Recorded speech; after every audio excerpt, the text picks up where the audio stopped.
Well, thank you very much, Denise, for hosting this. Just a real quick background about Scott Labs and about myself.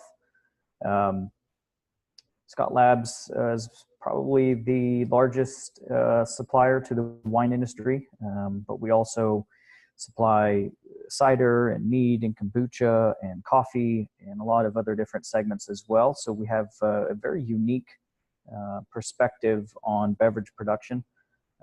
We sell everything from corks, capsules, screw caps, yeast, tannins, oak, crush pad equipment, filtration, the whole 9 yards. We've been around for like 80 years. We're a family-owned company based out of Petaluma, California. A little bit about me. I got my winemaking degree from Cal Poly San Luis Obispo, and made wine on the Central Coast in the Central Valley, and then eventually sojourned to Arkansas, of all places. There's a winery there called Post Winery, and I was a winemaker there for about 6 years. So have a lot of winemaking by volume under my belt, and I've been with Scott Labs for the past 3 years. It's a great experience and learning a lot every single day. So thank you, everyone. If you have questions, throw them in the chat box, and we'll get after it. So what is dissolved oxygen? Why is it important? Why should we be concerned with it? So some of the questions here. Have you ever had a film yeast? And I think just about every winemaker would probably say yes. Have you ever struggled with volatile acidity? I think if we're being honest, most people would agree. Have you ever seen really large depletions of free SO2, or are you motivated to use less SO2 in the production of your wines? And if so, this is good for you to tune into. Are you making wines with high pHs? So we'll discuss a little bit about the interaction of free SO2 as well as pH and how important that is in antimicrobial protection. Have you ever seen spoilage in the barrel? We'll get into that. Most people have. Have you ever had a wine go reductive in the bottle? I put reductive in quotation there because I think that's a term that gets thrown around that we could probably improve upon. And then also, have you ever experienced wine that deteriorates quickly in the bottle? I've talked to quite a few people that said, the wine was great in the bottling tank and they bottled it, and 6 months later it just lost all its aromatics. Maybe it went brown. Maybe they had a bottle re-fermentation. A lot of different things can happen. So we'll kind of address all these things. So important takeaways. I think this is important insofar as giving you some, without miring down into the details, some things to be concerned with and the highlights. And in general, oxygen exposure is less beneficial the closer you are to bottling. So as you clarify your wines and stabilize them, filter them, and get them ready for the bottle, you want to try to minimize oxygen pickup or oxygen exposure more and more the closer you get to bottling. And we'll talk about one of the reasons why. Oxygen, as well as any dissolved gas, is inversely soluble with temperature. So that means the colder the wine is, the more can be dissolved. We kind of all know this. If you want to keep a bottle of champagne with some bubbles in it, you put it in the fridge, you don't leave it out on the counter. So same thing with oxygen. I'm going to recommend buying a dissolved oxygen meter. I think it is one of the primary things that we need to be looking at in the wine industry. Almost every fault out there can, I think, a lot of times trace its route back to dissolved oxygen. Oxygen is food for some microbes, so that this is why it drives so much spoilage. Acetobacter, we know that one, floor yeasts, and so on and so on. I'm not going to get too heavy into that. We're just going to say that most microorganisms enjoy the presence of oxygen. Surface area is really important. There's a good Wine Business Monthly article that goes into this a little bit more as it relates to oxygen exposure. But essentially, the smaller the container, the higher the exposure is to oxygen. And one of the ways that you can think about this is if you had 600 gallons or 6,000 gallons and you did the same operation, let's say racking, with the same pumps and the same hoses and everything, you're going to have some amount of fixed oxygen that you're going to pick up when you do this. Maybe in the maybe your seal's out on your pump and it's leaking a little bit and sucking some in. Maybe there's a clamp that's loose. Maybe you didn't fully inert your tanks or your hoses. And so if you distribute that across 600 gallons, it's going to have a much greater effect than if you did it on a 6,000 gallon batch. So if you're a smaller winery, the deck is stacked against you. That being said, if you go to a lot of larger wineries, almost every single one of them will have a DO meter, and many of them are using some sort of inline sparging to actively remove the oxygen that they do pick up. So it is a common thing to measure, however, not as common as I would hope it to be. Another one of the takeaways, dissolved oxygen can be ripped out by high purity nitrogen. We'll talk about that. And inert gases are not created equal. So nitrogen is not a good substitute for CO2. Likewise, CO2 is not a good substitute for argon, and vice versa among the three. So we'll talk about that here in a little bit. So DO meter, they can range in price from $500 to $2,000. The $2,000 model is a multi-parameter. It's the one you see there on the left, which does pH, dissolved oxygen, as well as conductivity in millivolts. If I was starting a winery, that's the one I would get.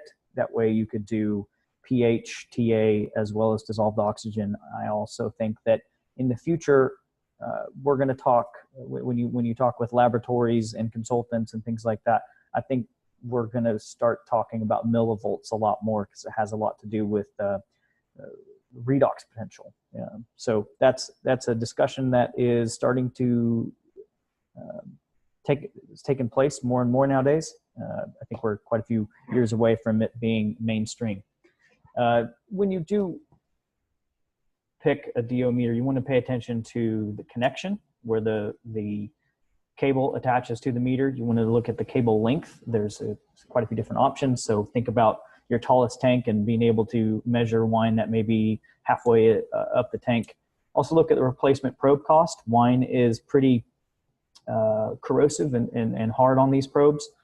So there is some attrition rate that you'll have to replace these things on a regular basis. And then also the diameter of the probe. And what I mean by that is being able to put it into the neck of a bottle for QC checks on the bottling line versus dropping it in the top of the tank. Obviously in the top of the tank, it's not going to be a problem. But if you are checking things on the bottling line, which I highly recommend, you need a probe that'll be able to stick down into the neck of the bottle. Lastly, I should go back here. The one on the right is a Hanna, and it really doesn't read very well below 1 part per million. And I think we need to be able to have some good precision and accuracy below 1 part per million. So when you consider the cost of a DO meter, you want to take that into account. Preferably something that is fairly accurate and designed for reading, below 0.5 parts per million.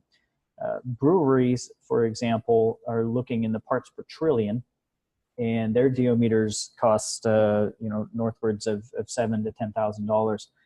That's how concerned breweries are with dissolved oxygen. And I think winemakers could really make some quality strides if they approach sanitation and oxygen management the way a brewer does. So we'll get into that. Real quickly, there's some controversy over protecting your juice. I'm really talking white wines here, whether you have green or brown juice. Reductive would be green juice, oxidative would be brown juice. I'm an advocate for browning as long as you inoculate in a timely manner. It oxidizes some things that if you reductively handle the juice, they could potentially cause pinking and quick browning downstream. This is what happened in the industry is people realized how important oxygen was, and then the press manufacturers started to have inert capabilities, and people were really excluding oxygen, and then it led to a rise in pinking. I think there's been a shift that people now are browning more often as at the juice stage, and those things go ahead and drop out, and then you have nice stable wines moving forward, so long as you, once fermentation is over, protect the wine against oxidation. Also, yeast and oxygen are happy. That's my little happy yeast. He's there on a beach somewhere. So this is just touching on that again. You can get pinking and browning if you really hold your wines reductively. You know, while yeast do like having some oxygen for sure, just know that other microorganisms like it as well, and some of the bad characters. So that's why I recommend inoculating in a timely manner if you're using a commercial strain. So this is pretty old science, all the way back into the 80s. I noticed a few of the links on Denise's page that was a primer for this webinar. Had some research that was going back into the 80s and the 90s. And the thing is if you look at a lot of the winemaking technical literature, oxygen and dissolved oxygen and its effects have been pretty well studied. But being implemented in the wine industry, I've noticed, traveling as much as I do and tasting as many wines as I have, that generally the industry is having trouble really controlling their oxygen, and I'll get into why. But that being said, aerated yeasts do have higher final cell numbers and healthier fermentations. The oxygen helps build up the sterols, and that increases cell wall fluidity, which enables the yeast to handle the toxic effects of alcohol towards the end of a fermentation. Just kidding, we're not going to get into this. This is just one of those slides to remind you of your OChem and biochem classes. But this is not the point of the presentation, to get really heavy into the chemistry. What I'm going to try to do is just give you some functional things to take away and implement in your cellar. Touching on yeast preparation, this is the method that I prefer, which is once you've added your rehydration nutrient into your water and you've acclimated the yeast. Yeast need a proper acclimatization period where you slowly introduce the fermentation media, aka the juice, to them, and that helps cool the yeast starter down closer to the temperature of the fermentation media. It also reduces hydraulic shock, osmotic shock, pH changes, and also helps them get ready for what they're going to try to do. And once that acclimatization process has taken place, and your supplier of your yeast should be able to give you a step-by-step guide on how to do that, I prefer to add the yeast over the top. This reduces hydraulic shock on the yeast. I prefer not to pump the yeast. Also, it puts them in contact with the oxygen they can use in the top of the tank, and they start to produce CO2, and that inerts that headspace, reducing the chance of spoilage microorganisms there at the surface. If you pump them into the bottom of the tank, for one, you're introducing them to all the static head pressure in the tank, but you're also, when they do produce that CO2 first has to saturate the liquid before it inerts the headspace. So this is kind of a quick way to get that headspace inerted as quickly as possible by bio-generated CO2. We constantly are trying to get oxygen into red wine fermentations. However, we don't typically do that for whites. And one of the biggest reasons is back to one of those takeaways that oxygen is inversely soluble at temperature. So one of the things that we typically do with white wines that we don't with reds is we cold settle. So that absorbs quite a bit of dissolved oxygen and therefore is able to feed the yeast, whereas red wines, we typically don't cold settle. And so in the process of punching down or pumping over, we're usually trying to add that oxygen in to feed the yeast and to drive some of the tannin polymerization, softening, and color stability that will enable us to do. There are a lot of different ways that people have tried over the years and different methods, délestage, pump overs, punch downs, pneumatage, sparging. Pneumatage is kind of an interesting process where they basically blast the tank, fermenting red wine, with a bunch of oxygen, and it just breaks up the cap, and it seems to work pretty well. It's a pretty expensive process. I think most people are doing punch downs or pump overs. The question is, if you're using a pump over and you have a pump over cart, if you ever put your nose close to that pump over cart and you're relying on that pump over cart to inject oxygen into the fermentation, there's so much CO2 that's coming off of that pump over cart that I think not a whole lot of oxygen gets in. And the question that I've had for some yeast physiologists and PhD type folks is how much oxygen is too much in the fermentation.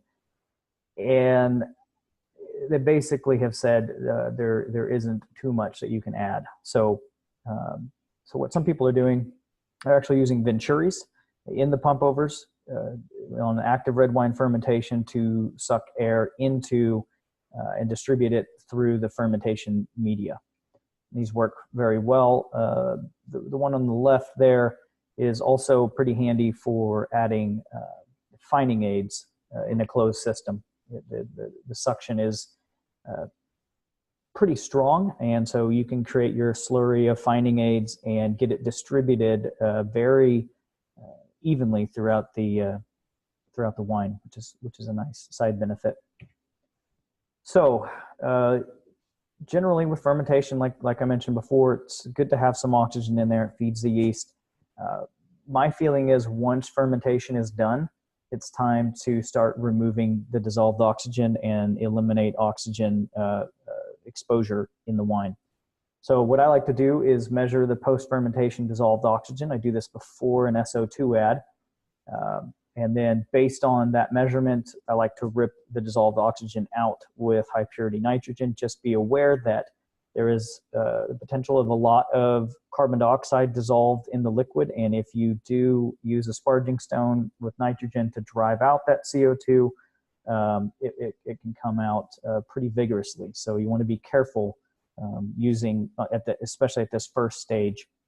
The nice thing about ripping the DO out before you add your first SO2 add, the SO2 persists as an antimicrobial as opposed to cross-functioning as an antioxidant. And that goes for every stage downstream because SO2 binds up with oxygen. So this is a way to really make your SO2 adds more effective. We'll get into this a little bit more.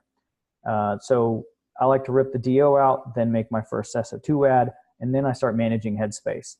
So managing headspace and ripping dissolved oxygen out, I think, are two different sides of a similar coin, maybe the same coin. So you can inert the headspace with dry ice or CO2 gas. You can use argon, nitrogen, or even SO2 gas. If you use SO2 gas, just make sure that you mark the top of the tank lid that there's SO2 gas in there so somebody doesn't come by, open the tank lid, take a whiff, and get blasted with SO2. The nice thing about SO2, it can migrate into the wine, so be careful there.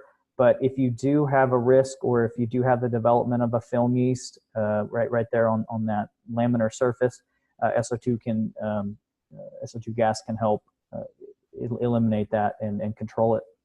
CO2, it's easy to use in the dry ice form. It works very well. It is highly soluble, so you have to be careful of adding effervescence to the wine. And then depending on the tank temperature and the changes that it sees, you could potentially get a vacuum. So, your tanks need to be vented, but also protected against vacuum.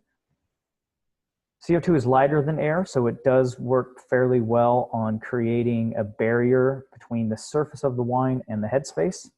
Nitrogen, in the application of inerting the headspace, doesn't work very well because it is lighter than air, so it doesn't blanket that surface very well.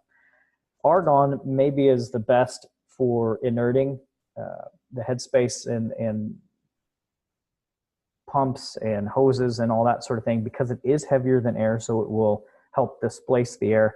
and also has very, very low solubility. So you're not going to get the effervescence issues that you can with CO2. So this is why I said not all gases are created equal. I think they have different applications for different problems at different stages of winemaking. For example, I've utilized CO2 in the dry ice form with like a rosé, for example, where I wanted just a little bit of spritz. And so I dropped a whole bunch of dry ice and had the temperature fairly cool. And what was great, I got a little bit of effervescence, not a whole lot, but just whatever was able to be dissolved based on the temperature. So again, to touch on this, dissolved oxygen in container size, in really large tanks, you have a pretty low exposure. If you have horizontal tanks, for example, you have a greater risk compared to vertical tanks just because of the amount of headspace to wine surface area. As you break those tanks down 2 barrels, for example, now your exposure is going up significantly.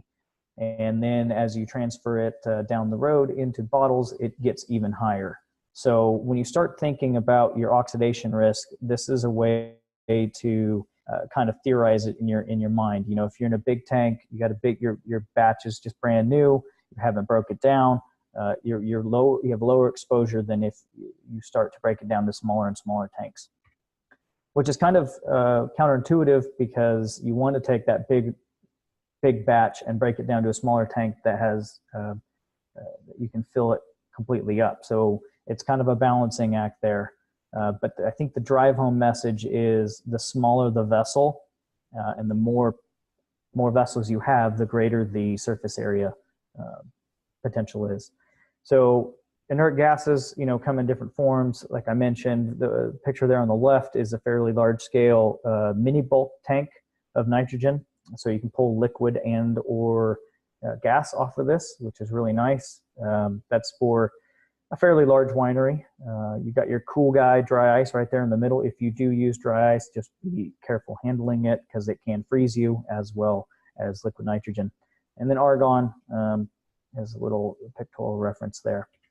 So this is what can happen if you don't protect your tanks against vacuums. The tanks really are not built for pressure or vacuum. Even though they're stainless steel and they're metal, you can pretty quickly collapse a tank or blow one up. So be careful utilizing inert gases, especially under pressure. You want to make sure when you're sparging or if you're dropping dry ice that gas that you're adding has some place to go at pressure, because you could really cause some issues there. So how do you inert? How do you sparge? This is what the tools of the trade here. I'm not sure if you can see my mouse, but this is a sparging stone kit that I put together with our sister company. This is a flow meter, not a pressure regulator necessarily, but a flow meter. And we'll get into why that's important if you don't have one of these, which is a DO meter. So the sparging stone is important because it allows the gas to be more reactive by creating small bubbles. So think of it from a perspective of if you took just a hose of gas and shoved it in the liquid and bubbled it, you'd be having these really big bubbles that would go in there and they wouldn't be very reactive. Whereas a sparging stone takes those big bubbles and makes little ones, which are much more reactive. This aids in the sparging out of dissolved oxygen. So sparging stones come in a lot of different sizes and micron ratings, and also materials of construction. I think stainless is preferred. You can do heat treatments for sanitation. Also, they can withstand chemical treatments as well. And there's a lot of different stones out there, but probably a 6 to 8 inch stone in the 0.2, 0.5 micron range is ideal. If you had really big tanks, you'd want to increase the size of the sparging stone. Otherwise, it would really not be super effective. But for most people, something like this is just fine. So what do you need to actually sparge? You need a high pressure, high purity nitrogen source available from your gas supplier. So a Wells Co. or someone like that that supplies, welding gases should have this available. High purity, what I mean by there is you want to talk to your gas supplier and make sure you get a food grade source of nitrogen. Definitely, not only because the FDA is starting to regulate wineries, but food grade is just a smart choice, regardless if it's nitrogen or anything else that you're having in contact with the wine. And then a sparging kit, like I said, the picture I showed you right here has a sparging stone, stainless steel fittings, food grade hose, and a flow meter. So if you don't want to buy a DO meter and you want to assume that you're at saturation, which I would say that most people see 1 to 3 saturations throughout the lifespan of the wine, if not more. It takes 5 volume changes to reduce the dissolved oxygen from saturation to less than half a part. So I've done the calculations on this. It's pretty easy. 500 gallons of wine at saturation, which 9 parts per million at 68 degrees Fahrenheit. Okay, so if your wines are colder, that parts per million is going to be higher. It will take 2,500 gallons of gas. That's where you get that 5 volume changes. 500 gallons of wine needs 2,500 gallons of gas. That equates to about 335 cubic feet of gas, and that is one 100-pound cylinder of gas. So if you extrapolated this, and let's say you made 5,000 gallons of wine, and you were sparging on a regular basis to reduce dissolved oxygen, it turns out that you're going to need a lot of nitrogen if you're not measuring dissolved oxygen. What I do on the small scale, and what a lot of people do, is they're pretty much sparging at every transfer, racking, fining, filtration, just about every step of the process. And we'll get into why that is. In general, red wines will have a higher oxygen buffering capacity compared to whites. I think you could picture this from a perspective of, a larger bodied wine with more tannins is going to be able to absorb more of that oxygen than, say, a delicate white wine would. Some wines will benefit from micro-ox. Depends on the style, variety, and your goals. However, my experience is most people have too much dissolved oxygen, and micro-ox really exacerbates the problem. This kind of gets into the wine's consumptive rate of oxygen. This is what happens when you're actually actively driving polymerization reactions and not just having excess dissolved oxygen. So when running micro-ox, the recommended strategy for this is, you're usually adding about a half a part oxygen per liter per month is usually the recommended rate, which simulates what a barrel does. But when you do this, you want to measure your volatile acidity, your dissolved oxygen, and your free SO2. Ideally, if you're hitting that consumptive rate, the VA, DO, and free SO2 should stay the same. If you start seeing your VA increase, your DO increase, and your free SO2 decrease, then you know that you're adding too much, and that's when you would turn your micro-ox off. Most of the time, micro-ox is done at larger scale wineries because back to the tank size and surface area, their batch sizes are so big that they actually usually need to add a little bit of oxygen because of the surface area. So here's an example of too much oxygen. I think they're doing this on purpose, but what they're making there is sherry, and you can see the layer of film yeast that's growing. So if you see this film yeast, that is a bellwether or a canary in the coal mine for having way too much dissolved oxygen, and likely too much oxygen in the headspace, as well as a depletion of free SO2. So that's one of those canary in the coal mines. If you start seeing that and you don't have the DO meter, you probably need to check your free SO2. If you do have a development of film yeast, one of the things that I like to recommend to people, because they're like, well, how do I get that film yeast out? What do I do? Go down to Lowe's and buy a wet vac. And if you're able to wet vac it right off the surface, you'll reduce the population pretty significantly. And then some people, they'll either gas the headspace with SO2, or they'll make a SO2 solution and spray the top of the wine with the SO2. And that seems to work pretty well for a lot of people. Some people try to skim it off the top. It's kind of cumbersome and kind of messy. So maybe give the wetback a try. Obviously, you want to make sure that the wetback nozzle and all of that is nice and clean before you stick it into your tank or your barrel. Also, you could potentially pull a lot of wine with that, so you want to be a little careful, but it works pretty well. So in barrel aging, all wines are micro-oxygenated to a certain extent.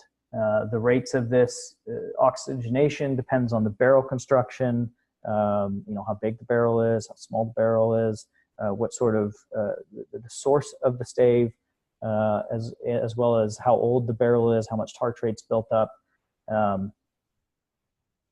So there is a lot of variability there. What I've seen quite a few people do that I think are pretty savvy winemakers that realize that their Merlot that they're making, let's say in the high plains of Texas, is not the Merlot that they're making in France. Usually the pH is quite a bit higher and the tannin load is less. So putting that Merlot into the same kinds or that maybe the same size barrels that they do in France, maybe it's not a good play. So they'll use a larger format barrel to reduce the oxygen transmission through the stave. This is where I would like to introduce a new term that I'm trying to coin, which is barrel shock. We'll get into that. I think everyone's fairly familiar with bottle shock, but barrel shock is something I believe definitely happens, and we should, as winemakers and as an industry, be a little bit more perceptive about it.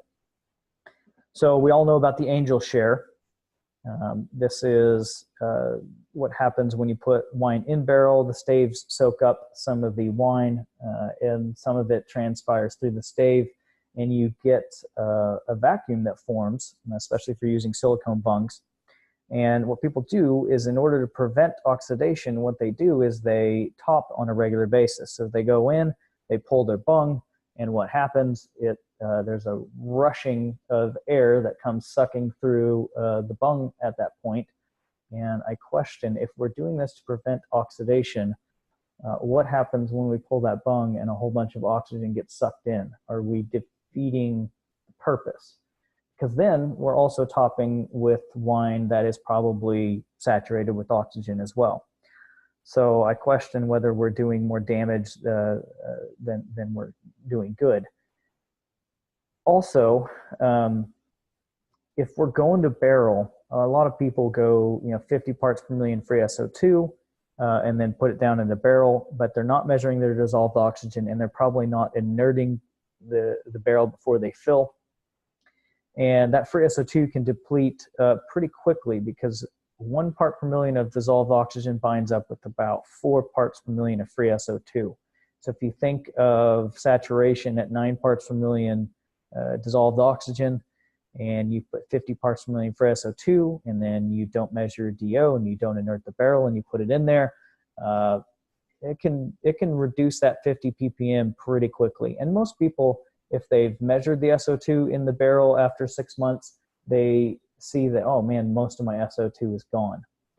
So because most of that SO2 is gone, and we're in a fairly septic environment in the barrel, there's very little free SO2 for any sort of antimicrobial activity. That free SO2 gets chewed up. So this equals a pretty high spoilage risk. So some winemakers add SO2 to the topping wine and have it quite a bit higher than would be normal, just to compensate for some of this. I generally recommend, prior to filling the barrel, you should measure your DO, rip it down with nitrogen, and inert the headspace or inert the barrel before you fill it. And this, if you do this and start tracking your SO2 depletion, you should see that your SO2s persist quite a bit better than your traditional method. I think if we had a bung that had some sort of gas port that we could inert the headspace prior to opening the barrel, this would help. But it's just something to think about when you're employing the techniques that you've that are very common in the industry. Sometimes it's good to question, well, why are we doing these things? Why are we pulling the bungs off on a regular basis to top the wine? Oh, it's to prevent oxidation, but is there any oxygen in a vacuum? I would say that no, there's not. So you may want to start thinking about that from a perspective of maybe, especially on like a lighter wine, not topping as much. So the other thing is, where does most of the spoilage occur that we see in the winemaking industry? It's usually in barrels for the aforementioned reason. This is why I'm trying to coin the term barrel shock. And, a lot of people are paying a lot of attention to the cleanliness of the barrels, which is, I completely agree, is very, very important because it is a fairly septic environment. It's hard to clean. But I think what needs to go hand in hand with that is getting a handle on your SO2 adds as well as your dissolved oxygen levels going to barrel. When you combine that with breaking a larger batch down into smaller vessels, and therefore your surface area increases, you're kind of got a perfect storm for spoilage. So things that make you go, why do we have so much spoilage in a barrel? So we're going to talk a little bit about SO2. This is a hot topic in the industry, and especially in the consumer market. And you've heard people say that they're allergic to red wines and the sulfites that are in red wines. I do not believe this to be the case. Sulfur has been used since Roman times, is present in almost all fermented foods. And so people say they're allergic to red wines. I kind of question that because white wines typically have higher SO2 levels. And one of the things that separates most reds from whites is that they undergo malolactic fermentation. I know from looking at some statistics that internally we have with Scott Labs, being a yeast and bacteria supplier, that if we calculated the amount of gallons people are making with our yeast, their bacteria purchases do not correlate. So we know that there's a lot of malolactic going on out there with native populations. And native populations of malolactic bacteria have a higher potential for producing biogenic amines, whereas most commercial strains of bacteria are selected to not produce these biogenic amines. And the interesting thing about these amines, the primary one is histamine, followed by tyramine, cadaverine, and putrescine. They, yes, smell as bad as they sound. That is the smell of cadavers and the smell of putrid. So this is why I think people say they're allergic to red wines. It's not because of the sulfites. It's because of native malolactic fermentation. So also things that make you go, And I can't hear if anybody's laughing out there, but I'm laughing internally. So SO2 levels, if you have proper handling where you're inerting your headspace, you're inerting your transfer lines and your hoses, and you're being very careful with your wines, you should have pretty stable levels of SO2, especially if you're sparging with high purity nitrogen on a regular basis. If you do have significant drops of SO2, it usually means that something happened, like your seal's going out in your pump. Somebody walked along and kicked a clamp and there's a little bit of suction going on, or you have some sort of microbial growth. But again, if you are controlling your dissolved oxygen and that SO2 that you have as a antimicrobial is not binding with that dissolved oxygen, then that is going to help prevent some of the microbial spoilage. So, I've had people say, well, I bought a DO meter or I borrowed one and I checked my wines a couple times and I don't have problems with DO. They're nice and low. Well, having dogmatically checked dissolved oxygen over 15 years, even the same processes, the same people, the same shifts, doing the same sort of winemaking, sometimes things happen. So it is good to regularly check your dissolved oxygen. Just every time you do some sort of cellar action, drop the probe in, check it out.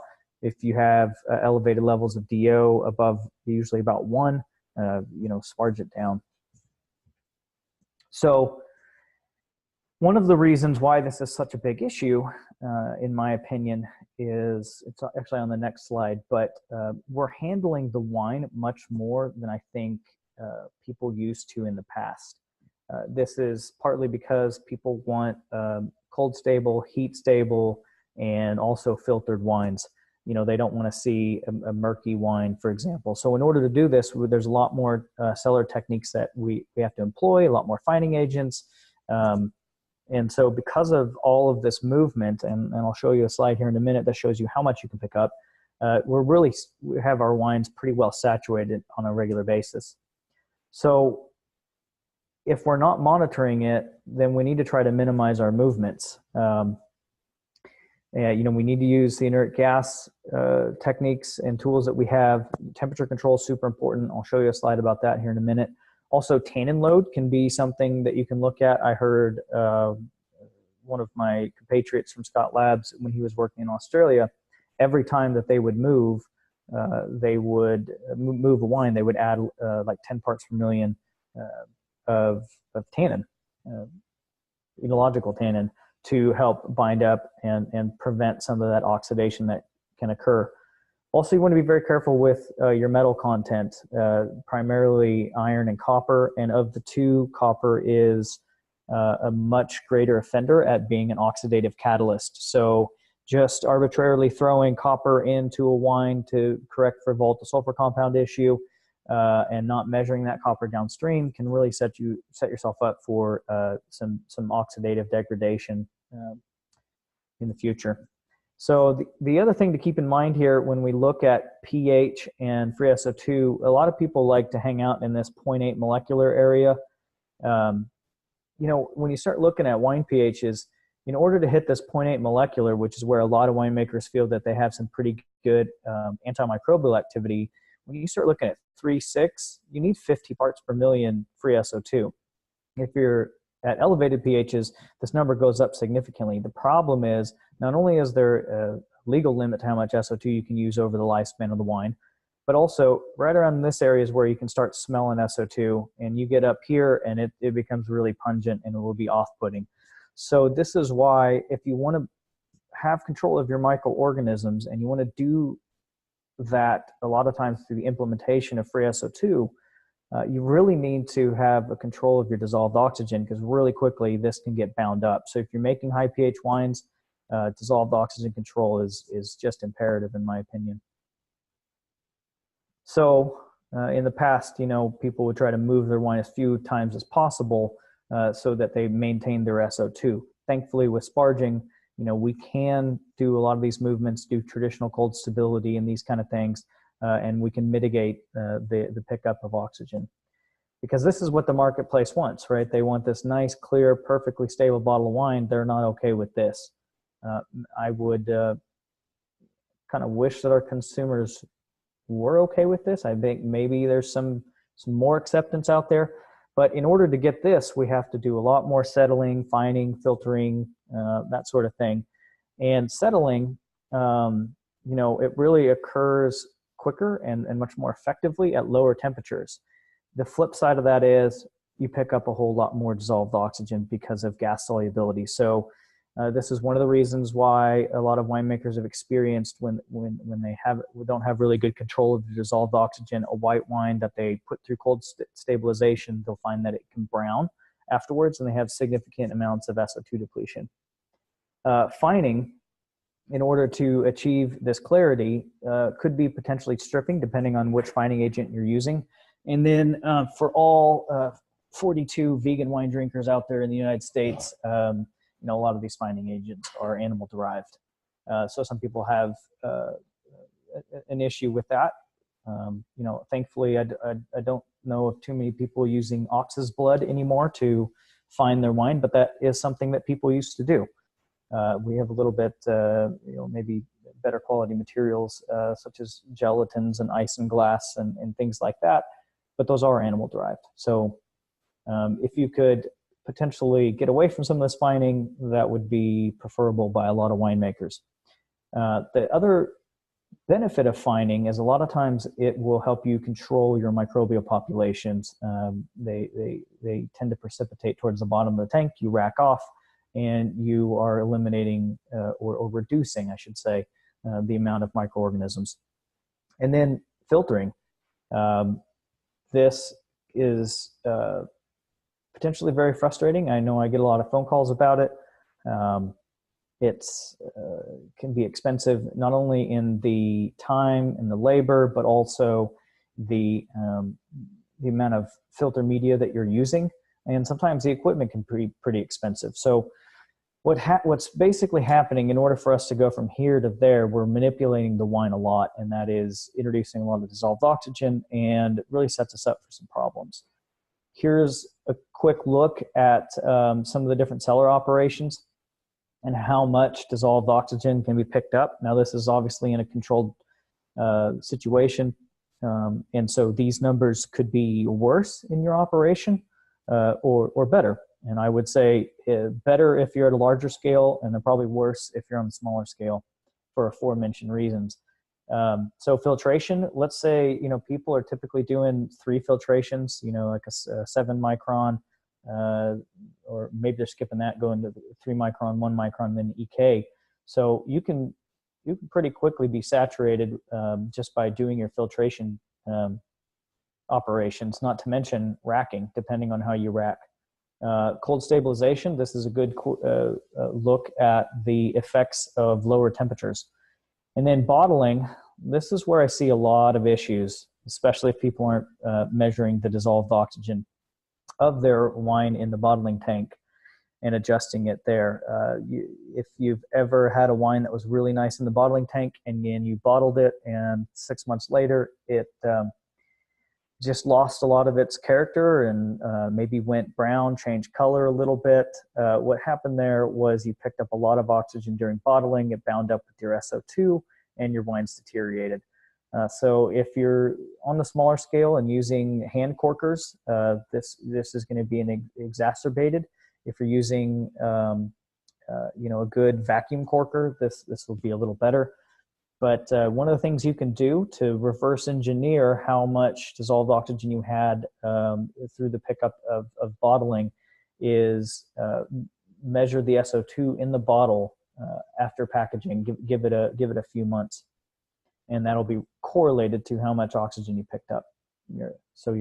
Most people, or I should say a lot of people, when they do this for the first time, they realize their SO2 was in the single digits, whereas they, adjusted it to near 40 or 35, or depending on the pH, before bottling. So they really don't have much protection in the bottle. Another quick look at temperature and how it affects oxygen pickup. So if you're just moving wine from tank to tank at 70 degrees Fahrenheit, which most wine is not hanging out at 70, you get about half a part. At 50 degrees, which I think is more indicative of most cellar temperatures, almost 3 times that. So you can really over-oxidize your wine, and honestly, I think most people are just in my experience. And then splash racking. This is an effort to somehow get hydrogen sulfide to spread its wings and fly out of solution. People recommend splash racking. We'll get into why I do not think that's a good idea, but there you're basically saturating it. Here's a quick look. This is a solubility curve. This is actually for water, but it's pretty well useful with wine. Here's 20 degrees Celsius, 68 degrees Fahrenheit. This is where I get the 9 parts per million. You can see it rises pretty quick. And if you want to look at where a lot of people are cold stabilizing at 26, 28 degrees, somewhere in here, you could be up 16, 17 parts per million.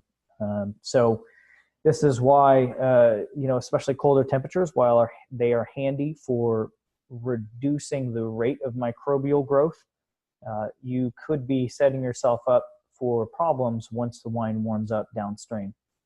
So this is important to think about when you do cellar actions in the middle of winter or coming out of cold stability, I think this is one of the most important times to really be protecting your wine against oxidation or stripping it out with high purity nitrogen.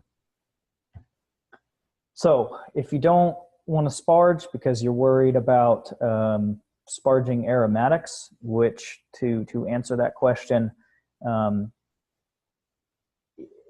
I've never smelled a wine that I sparged on a regular basis throughout its entire production at every stage, especially at bottling. I've never tasted that wine in the bottle and thought I sparged too many aromatics out, nor have anybody that has drank this dissolved oxygen Kool-Aid and done it experienced a significant decrease in aromatics. Usually what you find is your wines hold up much better and you increase your shelf stability. Wines stay fresher longer using this technique because oxygen is usually just way overexposed, and ETS has classified it as the #1 defect in winemaking by incidence. So I think the risk of blowing off, a little bit of terpenes or maybe some good thiols or something like that, maybe some esters, is worth it to gain what you're gaining by controlling dissolved oxygen. That being said,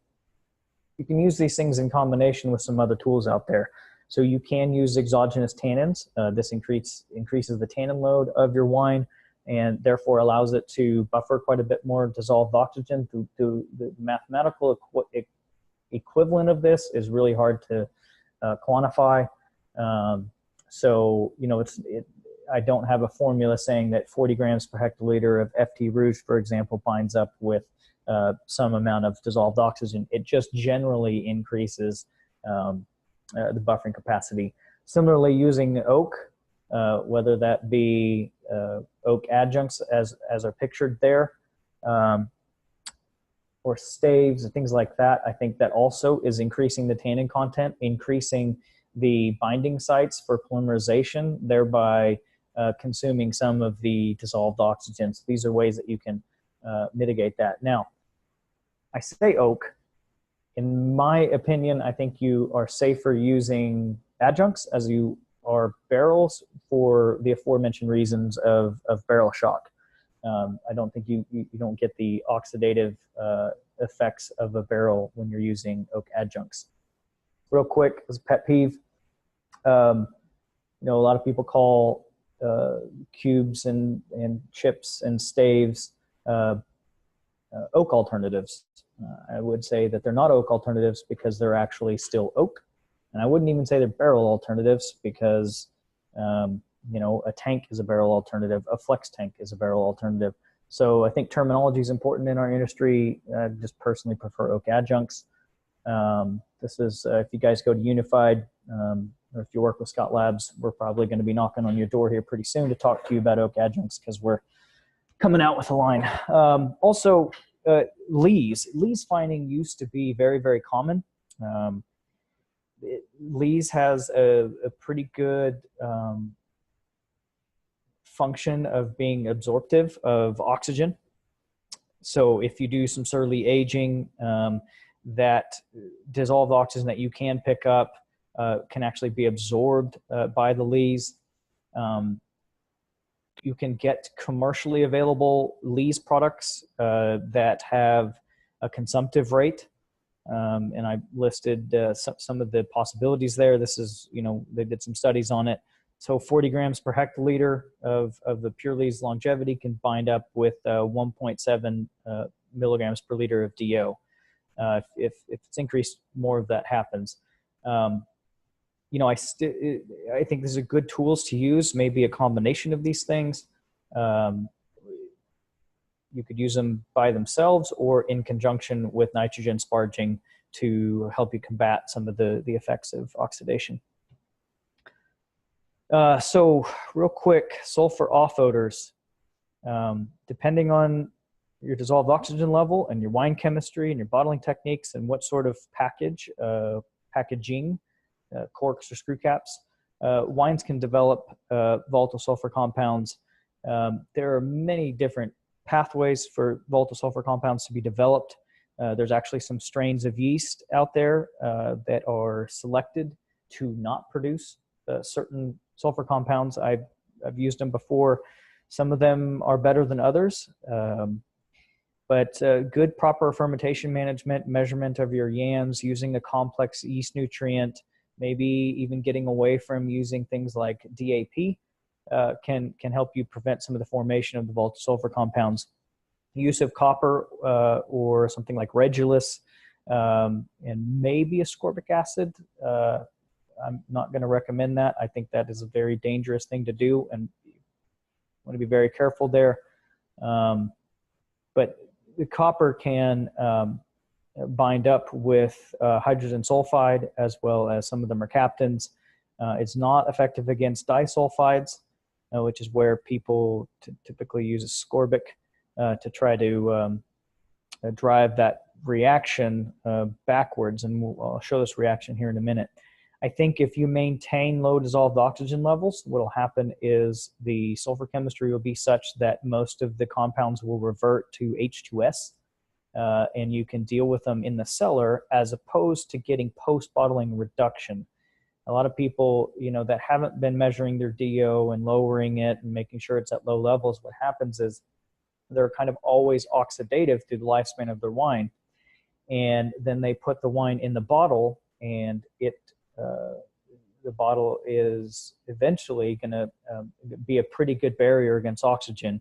And this reaction will occur where the volatile sulfur compounds become reduced, and then you smell them. So a wine that always smelled great, you put it in the bottle, in a year or 6 months, it becomes stinky. And this is pretty much what's going on here. So you add oxygen and you're pushing the redox reaction to where the H2S is hanging out into the mercaptans, which have a higher perception threshold, so that you need more of them to smell. And then when the wine goes reductive, aka in the bottle, that comes back into the H2S form. This is why people recommend splash racking, because the smell kind of goes away. However, my belief is that if you splash rack, all you're really doing is oxidizing your wine. Some people say that the H2S is very volatile and a low molecular weight compound. So somehow the H2S or the mercaptans, grow wings and fly out. I've had the same person that said that also disagreed with using nitrogen sparging because of sparging out the good volatiles. So this makes me wonder what's going on in their line of thinking. So they're okay with pumping something into an oxidative environment as hard and fast as you can to splash the wine to drive off volatiles, but they're not okay with using nitrogen sparging because they're worried about losing volatiles. It's really kind of counterintuitive. So I generally don't recommend splash racking because of this reaction. You're just moving things over here, and eventually they're going to come back. So this is what happens, and the reason why we do, we decant wine. You blow it off, right? You get some oxygen in there, and the wine starts to smell good. It's just this reaction going back and forth.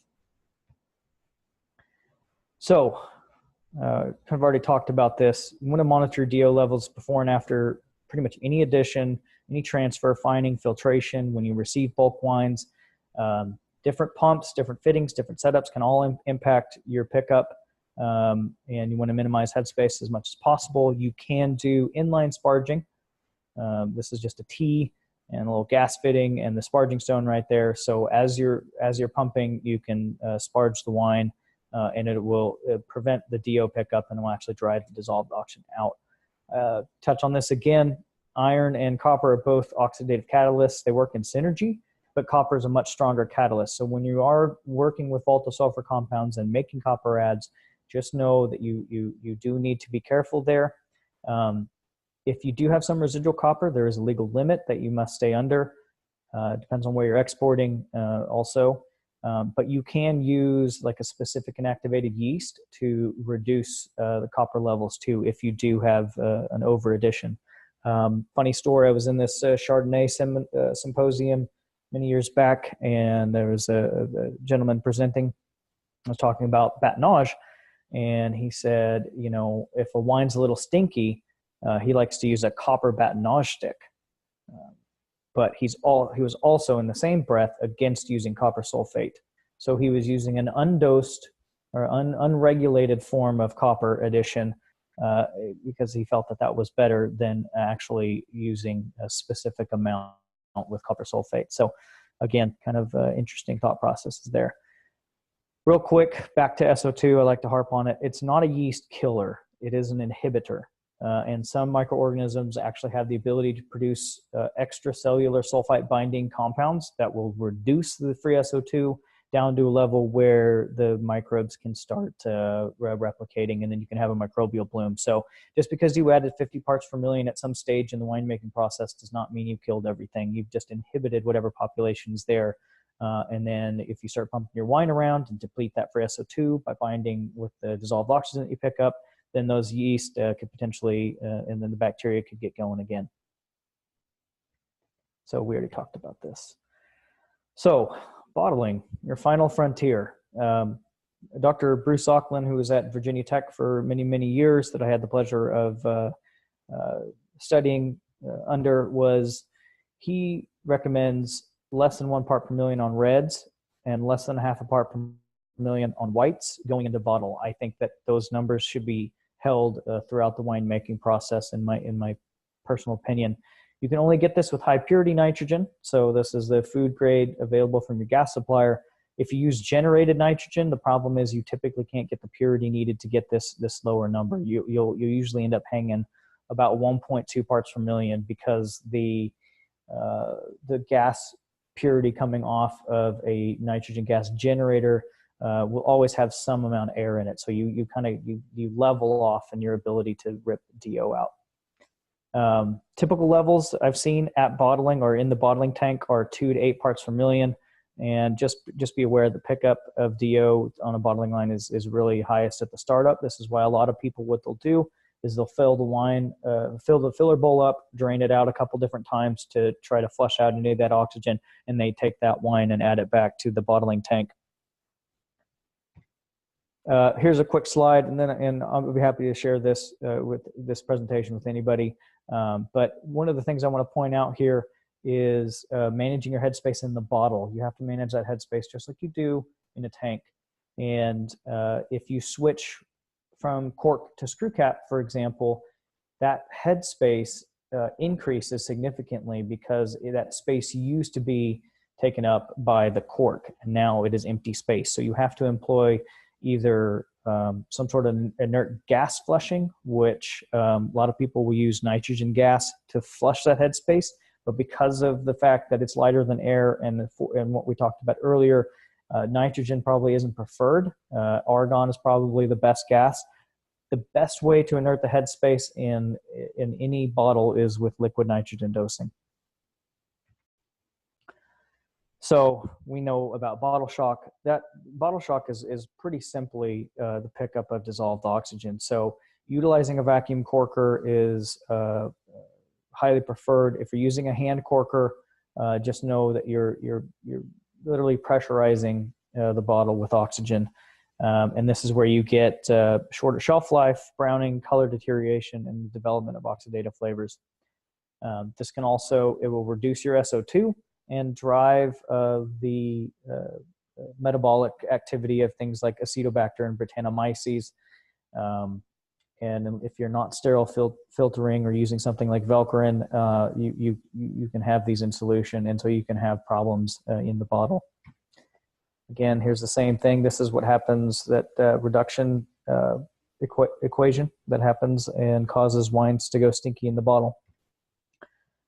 Here's another real quick thing. When we're talking about oxygen, we're talking about OTRs a lot when we're looking at the different closures. Funny thing is, here we got a stat here on natural cork.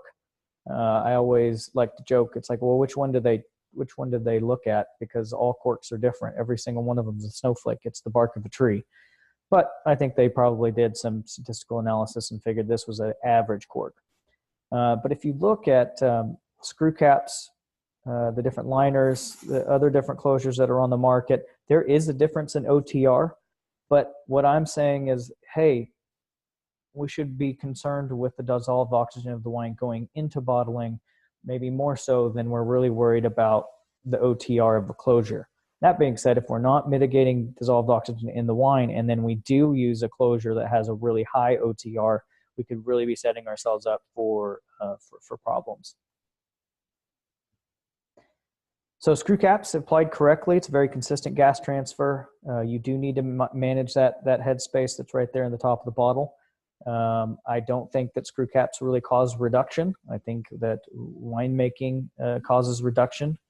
And the screw caps is an unwitting participant. The thing is that once a screw cap is applied and that oxygen has been consumed in reactions, the wines will go reductive because it's a pretty dang good barrier to oxygen. It has low OTR rates, whereas a cork, I don't think actually lets much air through, but there's a lot of air inside the cork that can interact with the wine. This is one of the reasons why historically, if people were looking to put a wine down for a long period of time, they purchased a very, very high quality or high grade cork, which is a very dense cork. So when you are picking your closure, it's important to think about how quickly your wines are going to turn, their tannin structure, and these will have different impacts on the wine. So if you are getting into something like cans or bags, that's a whole nother discussion. If you choose to do 375 ml bottles or 750s or 1.5s, because of the surface area, there can be different levels of oxidation, and that will could negatively affect your shelf life. So what you did with your natural corks when you switch to 1+1s, or if you switch to bag-in-the-box, like, you need to be aware of what you're doing, and know that what you did with one package may not translate to another. That's really all I got. I'm going to look at the chat box here and see if there are any questions. Denise, if I didn't cover something that you want me to talk about, please let me know. Thank you. Actually, I didn't see any questions come through the chat box yet, but I do have a couple here that were sent to me. So just give me 1 second. I want to thank you again for giving that lovely presentation.